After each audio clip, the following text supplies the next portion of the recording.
हार्दिक अभिवादन। म वशिष्ठ बन्धु।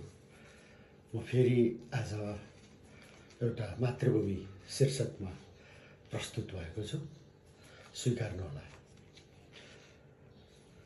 मेन्छ्यायामबाट निस्की अविरल बहने बेगले खोरु गङ्गा, सिञ्चित भई हरिभरि रहने त्यो भूमि मोराहाङ्ग।